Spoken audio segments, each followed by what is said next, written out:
നമസ്കാരം. ശിവടിച്ചന്റെ മലയാളം ക്ലാസ്സിലേക്ക് സ്വാഗതം. നമുക്ക് കേരള യൂണിവേഴ്സിറ്റിയുടെ സെക്കൻഡ് സെമസ്റ്ററിലെ ഇടം എന്ന കഥയിലേക്ക് കിടക്കാം.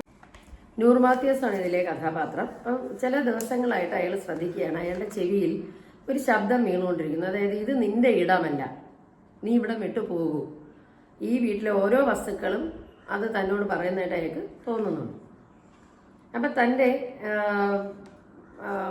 ഇത് ഇടം നഷ്ടപ്പെട്ടു പോകുന്ന ആളുകളെ കുറിച്ച്, അല്ലെങ്കിൽ ചിലപ്പോൾ ചില നിയമങ്ങൾക്ക് കാരണം രാജ്യം വിട്ടു പോകേണ്ടി വരുന്ന മനുഷ്യരിൽ അവരെയൊക്കെ ഇതിനകത്ത് സൂചിപ്പിക്കുന്നുണ്ട്. അപ്പം തടി കൊണ്ടുള്ള ഓഫീസ് മുറിയിലിരുന്ന് പോലീസ് മേധാവിയും ഇത് തന്നെയാണ് പറഞ്ഞത്, നിന്റെ ഇടമല്ല, നിന്റെ രാജ്യസ്ഥലമല്ല, നീ ഇവിടം വിട്ടു പോകും. നൂർ മാത്യൂസ് സ്വന്തം രാജ്യമായ സാനിലേക്ക് തിരിച്ചു വന്നിട്ട് കുറച്ച് ദിവസങ്ങളായിരുന്നുണ്ട്. വർഷങ്ങളായി അയൽ രാജ്യമായ താബിയിലാണ് ജോലി ചെയ്തത്. അപ്പോൾ ജീവിതത്തിന്റെ നല്ല പങ്ക് അയാളെ പിരിഞ്ഞ് ജീവിച്ച ഭാര്യ 2 വർഷം മുമ്പ് മരിച്ചുപോയി. പഠിത്തത്തിനായി മിക്കവാറും വീട്ടിൽ നിന്ന് അകന്ന് ഹോസ്റ്റലിൽ കഴിഞ്ഞ മകൻ ഇപ്പോൾ ജോലി തേടി മറ്റൊരു രാജ്യത്തിലേക്ക് പോയി കഴിഞ്ഞു. ഒരുവിധം നന്നായി കച്ചവടം നടന്നിരുന്ന താബിയിലെ റൊട്ടിക്കട എന്തോ ഒരു തോന്നലിൽ അടച്ചു കൂട്ടിയിട്ട് നൂറ് എവിടേക്ക് വന്നു? താബിയിൽ നിന്ന് സാനിലേക്ക് വന്നു. ഇപ്പം ജീവിതത്തിലെ ബാക്കി സമയം സ്വന്തം രാജ്യത്ത് കഴിച്ചു കൂട്ടുക എന്നുള്ളതായിരുന്നു നൂറിന്റെ ആഗ്രഹം.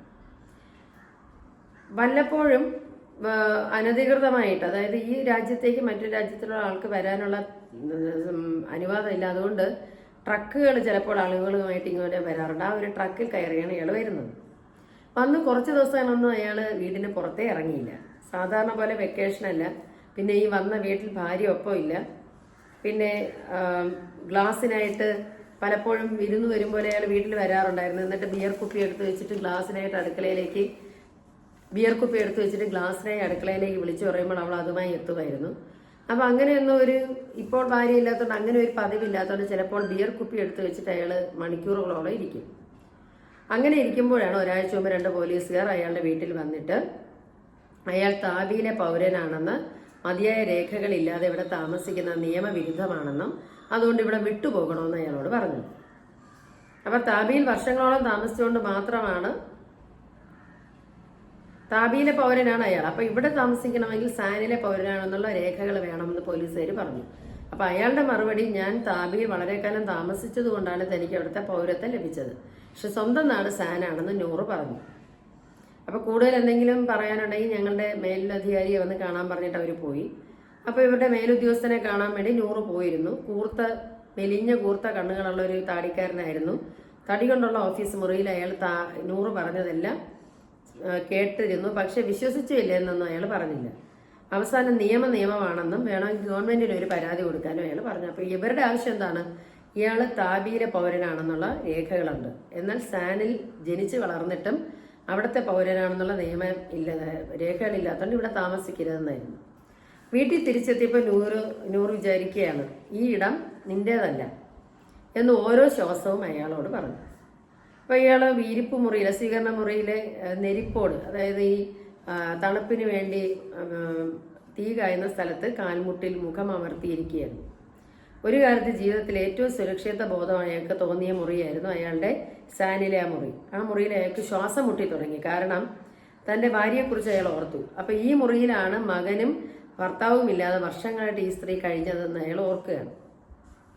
അവരെക്കുറിച്ച് അയാൾ അപ്പോൾ ചിന്തിക്കുകയോ അവരോട് ആ ഒരു കാര്യത്തെക്കുറിച്ച് സംസാരിക്കുകയോ അവരെ സ്നേഹിക്കുകയോ അയാൾ ചെയ്തിട്ടില്ല. അപ്പം ഇപ്പോൾ ഒറ്റയ്ക്ക് ഇരുന്നപ്പോഴാണ് അയാൾ ഭാര്യയെക്കുറിച്ച് ആലോചിക്കുന്നത്. അപ്പോൾ അയാൾ ചിന്തിക്കുകയാണ്, ഇപ്പോൾ എനിക്ക് അനുഭവപ്പെടുന്ന ഏകാന്തത അന്ന് ഒറ്റയ്ക്ക് കഴിഞ്ഞ ഭാര്യയ്ക്ക് തോന്നിക്കാണും. ഈ ഏകാന്തത സഹിച്ച് അവളുടെ നെഞ്ചിൻ കൂട് പൊട്ടിയിരിക്കണം എന്നൊക്കെ അയാൾ ചിന്തിക്കുന്നു. തൻ്റെ ഭാര്യയെ അവരുടെ മരണശേഷം സ്നേഹിച്ചു തുടങ്ങുന്നതാണ് താനെന്ന് നൂറ് അറിയാതെ ചിന്തിക്കുകയാണ്. താബിയിലായിരിക്കുമ്പോൾ ഒരിക്കൽ പോലും ഞാൻ ഭാര്യയെക്കുറിച്ച് ഇങ്ങനെ ചിന്തിച്ചിട്ടില്ല. ഭാര്യയെപ്പറ്റി മാത്രമല്ല, ഒന്നിനെപ്പറ്റിയും ചിന്തിച്ചിട്ടില്ല. ഭാര്യയും മകനും വീടും ജീവിതവും അവരുടെ ഉത്തരവാദിത്തമായിട്ട് അയാൾ കരുതി. താബിയിൽ അയാളുടെ റൊട്ടിക്കടയിൽ ഭയങ്കര തിരക്കായിരുന്നു. അതിൻ്റെ ജോലിയിൽ മുഴുകിയാണ് അയാൾ കഴിഞ്ഞു. അപ്പോൾ ഒരേ ദ്വീപ് സമൂഹങ്ങളാണെങ്കിലും താബിയിലെ ജീവിതം സാനിൽ നിന്ന് തികച്ചും വ്യത്യസ്തമായിരുന്നു. അതൊക്കെ പരീക്ഷയ്ക്ക് ചോദിക്കാവുന്നതാണ്. സാന് ഒരുതരം കാൽപ്പനികതയുള്ള ഒരു സ്ഥലമാണ്. താബിക്ക് അതുണ്ടായിരുന്നില്ല. ആളുകൾ അവരവരുടേതായ ലോകങ്ങളിലാണ് ജീവിച്ചത്. മറ്റുള്ളവരുടെ ജീവിതവും അങ്ങനെ തന്നെയാണെന്ന് വിശ്വസിക്കുകയും ചെയ്തു. എവിടെയാണ്? താബിയിൽ. ഒറ്റയ്ക്കായിരുന്നപ്പോഴും താബിയിൽ ആരും ഏകാഗികളായിരുന്നില്ല. അവിടുത്തെ ചെറുപ്പക്കാർ കൊടും തണുപ്പാണെങ്കിലും ജാക്കറ്റും സ്വെറ്ററും ഒക്കെ ഇട്ട് തെരുവുകളിലൂടെ നടക്കുകയൊക്കെ ചെയ്യുമായിരുന്നു. അപ്പം വർഷങ്ങൾ താപിയിൽ ജീവിച്ചിട്ടും ഇയാൾക്ക് ഒരു സൗഹൃദം, ഒരു ഫ്രണ്ട്ഷിപ്പ് പോലും അവിടെ ഉണ്ടായിരുന്നില്ല. റൊട്ടിക്കടകളുടെ തിരക്കിനിടയിൽ തൻ്റെ വീടിനെക്കുറിച്ചും ഭാര്യയെക്കുറിച്ചും മകനെക്കുറിച്ചുമുള്ള ചിന്തകളും അയാളിലേക്ക് വന്നിരുന്നില്ല. 2 മാസങ്ങൾക്ക് മുമ്പ് ഒരു ദിവസം റൊട്ടിക്കടയിൽ പതിവുകാർക്ക് കാത്തുനിൽപ്പിനിടയിലാണ് നൂർ സാനിലേക്ക് 2 മാസങ്ങൾക്ക് മുമ്പ് റൊട്ടിക്കടയിൽ ഇങ്ങനെ പതിവുകാർ വരാറുണ്ടല്ലോ റൊട്ടിക്കടയിൽ. അങ്ങനെ നിന്നപ്പോഴാണ് അയാൾ സാനിലേക്ക് തിരിച്ചു വരണമെന്ന് നൂറൊന്ന് തീരുമാനിച്ചത്. അപ്പം കടയുടെ മൂലയിലെ സ്റ്റൂളിലാണ് അയാൾ ഇരുന്നത്. അപ്പോൾ അയാൾ റൊട്ടി ചുടുന്ന ആ ഒരു മൺചൂളയിലെ കനലിൻ്റെ ഇളക്കം ശ്രദ്ധിക്കുകയായിരുന്നു. പ്ലാസ്റ്റിക് ഷീറ്റിൻ്റെ ഇടയിലെ റൊട്ടിയുടെ മാവിങ്ങനെ പതഞ്ഞ് പൊന്തി കിടന്നു. അപ്പം ആ ഒരു സന്ധ്യയിലാണ് അയാളുടെ ഉള്ളിൽ ആരുമില്ലാത്തവനാണ് താനെന്നൊരു ചിന്ത വരുന്നത്. അതുകൊണ്ടാണ് അയാൾ സ്വന്തം സ്ഥലമായ സാനിലേക്ക് തിരിച്ചു വരാമെന്ന് തീരുമാനിക്കുന്നത്. 2 മാസം മുമ്പത്തെ ആ സന്ധ്യ നൂർ അനുഭവിച്ച ഒന്നായിരുന്നില്ല ഇപ്പോൾ അയാളുടെ മുറിയിൽ ഇരിക്കുമ്പോഴുള്ള അയാളുടെ ഏകാന്തത. അങ്ങനെ ഇരിക്കെ മോൻ്റെ ഫോണ് വന്നു. അപ്പോൾ പൗരത്വം സംബന്ധിച്ചുള്ള പ്രശ്നങ്ങളുള്ളത് കൊണ്ട് നൂർ അവനെ ബന്ധപ്പെടാൻ കുറച്ച് കാലമായിട്ട് ശ്രമിക്കുകയായിരുന്നു. കാര്യങ്ങളൊക്കെ കേട്ടപ്പോൾ അവൻ പൊട്ടിത്തെറിച്ചു. അവൻ പറഞ്ഞു, നിങ്ങൾ പിറന്ന മണ്ണിന് നിങ്ങളെ പുറത്താക്കാൻ അവർക്ക് എന്താണ് അവകാശം? ബാബ, നിങ്ങളൊരു വക്കീലിനെ കാണും, ഞാൻ പെട്ടെന്ന് അങ്ങോട്ട് വരാമെന്നൊക്കെ അവൻ പറഞ്ഞു. ഇപ്പോൾ വരണ്ട, പിന്നീട് വിവരം അറിയിക്കാമെന്ന് പറഞ്ഞ് നൂർ ഫോൺ കട്ട് ചെയ്തു. പിറ്റേന്ന് വക്കീൽ ഓഫീസിൽ നിന്ന് തിരിച്ചു വന്ന് നൂർ വക്കീൽ പറഞ്ഞു വിട്ട എന്താണ്, ഈ നാട്ടിൽ ജനിച്ച് വളർന്നവനാണെന്നുള്ള രേഖ കണ്ടെടുക്കാനാണ് പറഞ്ഞത്. അയാൾ ആ വീട് മൊത്തം അരിച്ചു ഇറക്കി പല രേഖകളും കൈമോശം വന്നിരുന്നു. അപ്പോൾ സ്വന്തം അസ്തിത്വം തെളിയിക്കാൻ ഒരു രേഖയും ഒരു കടലാസം വേണമെന്ന് അയാൾ ഒരിക്കലും ചിന്തിച്ചിരുന്നില്ല. പിന്നീട് തിരച്ചിൽ മതിയാക്കി നൂർ മകൻ ഉപയോഗിച്ചിരുന്ന മുറിയിലേക്ക് പോയി. അപ്പോൾ ചുമരിൽ കയറി വരുമ്പോൾ തന്നെ ഭാര്യയും മകനും അയാളും കൂടെ എടുത്തൊരു പഴയ ഫോട്ടോയുണ്ട്. മകൻ നന്നേ ചെറുതായിരുന്നപ്പോൾ എടുത്തൊരു ഫോട്ടോയാണ്. അന്ന് നൂർ നാട്ടിലുണ്ടായിരുന്നില്ല.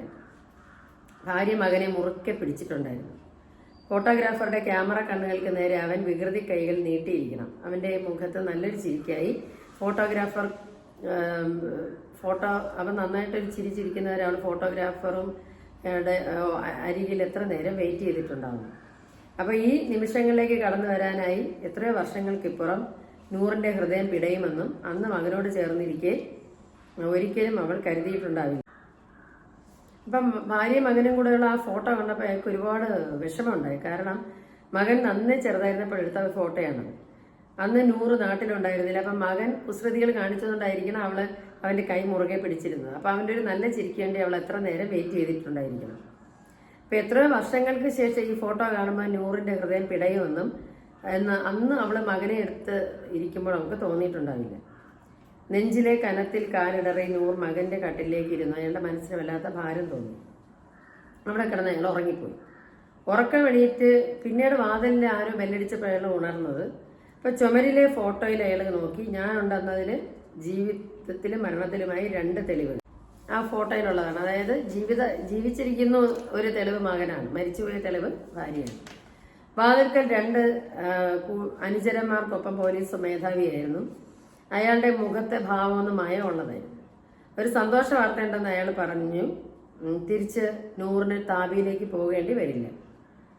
പക്ഷേ നൂറ് പറഞ്ഞു, എനിക്ക് പോകണം, എൻ്റെ ഇടം ഇതല്ല. വാതിലടച്ച് കുറ്റിയിട്ടിട്ട് അയാൾ ഇവിടെ പോയി യാത്രാവേഗം തൻ്റെ ട്രാവൽ ബാഗ് എടുക്കാനായി പോയി. കാരണം തനിക്ക് ഈ വീട്ടിൽ നിൽക്കാനാണെങ്കിലും തനിക്ക് രേഖയില്ല. പിന്നെ മറ്റൊന്ന്, ഈ വീട്ടിൽ ജനിച്ചു വളർന്ന എങ്കിലും ഭാര്യയും മകനുള്ളപ്പോൾ അവരോടൊപ്പം സമയം ചെലവഴിക്കാത്ത തൻ്റെ ഒരു ക്രൂരതയുണ്ടല്ലോ, അത് തനിക്കുണ്ടാക്കുന്ന ഏകാന്തതയും വീർപ്പുമുട്ടലും അയാൾക്ക് ആ വീട്ടിൽ അനുഭവിക്കേണ്ടി വന്നു.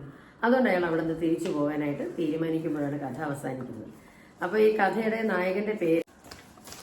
നായകന്റെ പേര് നൂർ മാത്യൂസ് എന്നാണ്. ഈ കഥയുടെ ആശയം മനസ്സിലാക്കി കഴിഞ്ഞാൽ നമുക്ക് ഉത്തരം എഴുതാൻ എളുപ്പമായിരിക്കും. അടുത്ത ക്ലാസ്സിൽ കാണുന്ന സ്നേഹത്തോടെ ശിവ ടീച്ചർ.